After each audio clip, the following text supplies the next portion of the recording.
Hello and welcome to the Dream Management. Today's our topic is 14 principles of Henry Fayol of management. So ये है 14 principles of management.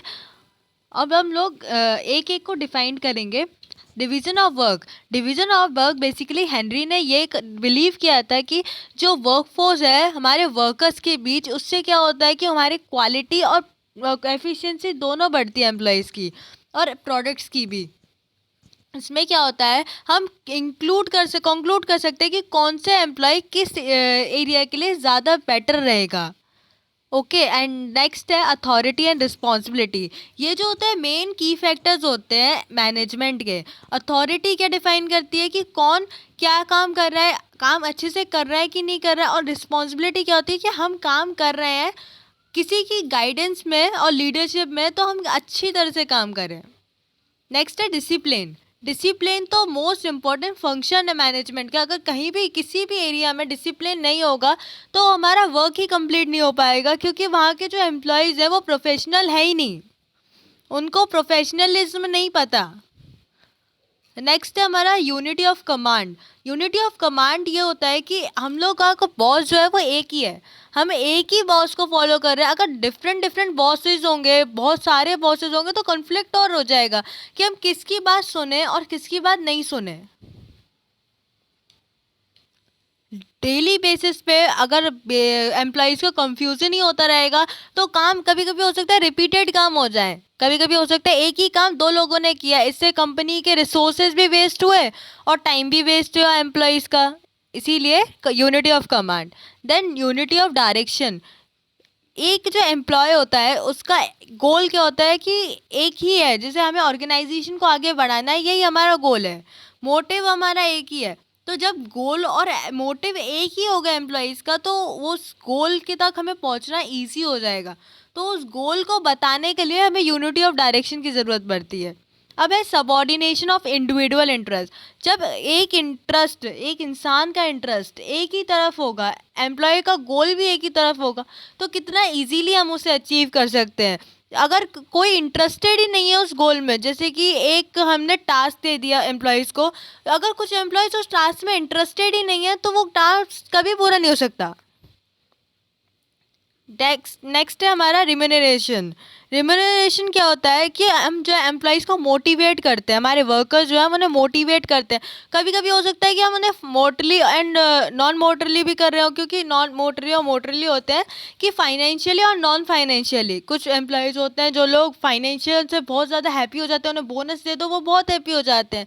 लेकिन कुछ employees bonus से और financially help से नहीं satisfy हो पाते, उन्हें मेंटली हेल्प चाहिए होती है, इसलिए नॉन मोटरली भी हेल्प करना रिम्यूनरेशन के अंदर आता है. नेक्स्ट है सेंट्रलाइजेशन. सेंट्रलाइजेशन क्या होता है, एक जो है सेंट्रलाइजेशन जो है वो बेसिकली ये है कि एम्प्लॉयज़ जो होते हैं, अथॉरिटीज़ जो होती हैं, वो ज़्यादा डिसीजन मेकिंग में न्यूट्रल काम करती है. सब लोग, ज़्यादा किसी का योगदान नहीं होता है. वैसे ही जो है वो डिपेंड करती है साइज ऑफ ऑर्गेनाइजेशन में कि ऑर्गेनाइजेशन कितना बड़ा है. एंड हेनरी फियोल ने इसी बात को पॉइंट आउट किया है कि हमें डिफरेंस बना के रखना है कि कौन, मतलब top level of management, middle level of management और लो लेवल मैनेजमेंट में, और डिवीजन ऑफ पावर में, कि हम पावर किस इंसान को कब दे रहे हैं. Next is scalar chain. Scalar chain क्या होता है कि स्केलर चेन में टॉप मैनेजमेंट है, फिर मिडिल मैनेजमेंट है, फिर लो लेवल मैनेजमेंट है. टॉप लेवल मैनेजमेंट की बातें जो होंगी वो मैनेजर्स को, सीईओज होंगे या फिर टोटल सारे इन्वेस्टर्स होंगे, उनकी बात किन्हें सुननी पड़ेगी, मैनेजर्स को सुननी पड़ेगी. Manager is a middle level management.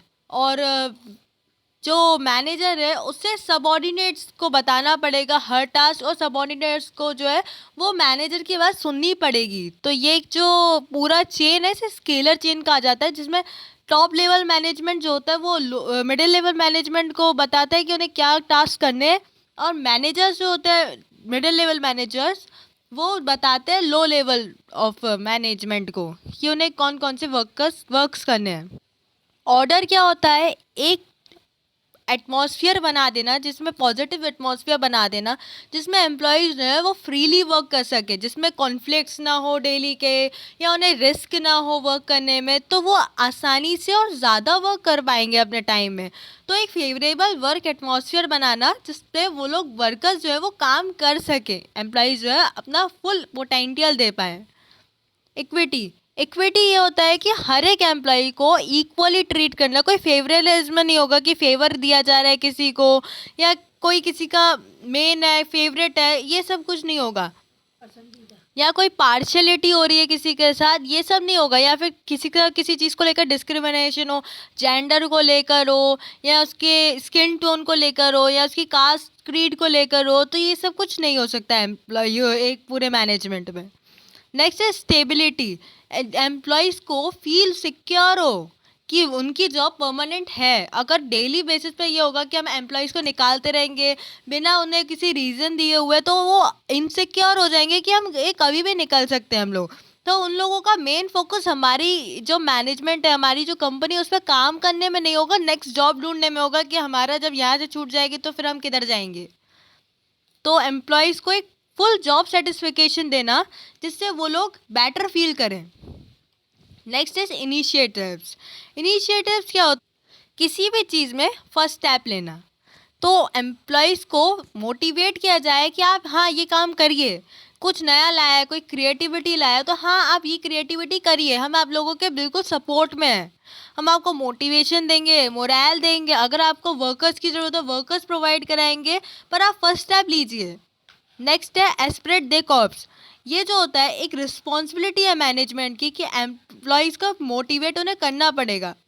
अगर वो लोग मोटिवेट नहीं कर पा रहा है, एक मैनेजमेंट या फिर एक कंपनी अपने एम्प्लॉयज़ को मोटिवेट नहीं कर पा रही है, तो वो मैनेजमेंट नॉर्मल नहीं चल रहा है।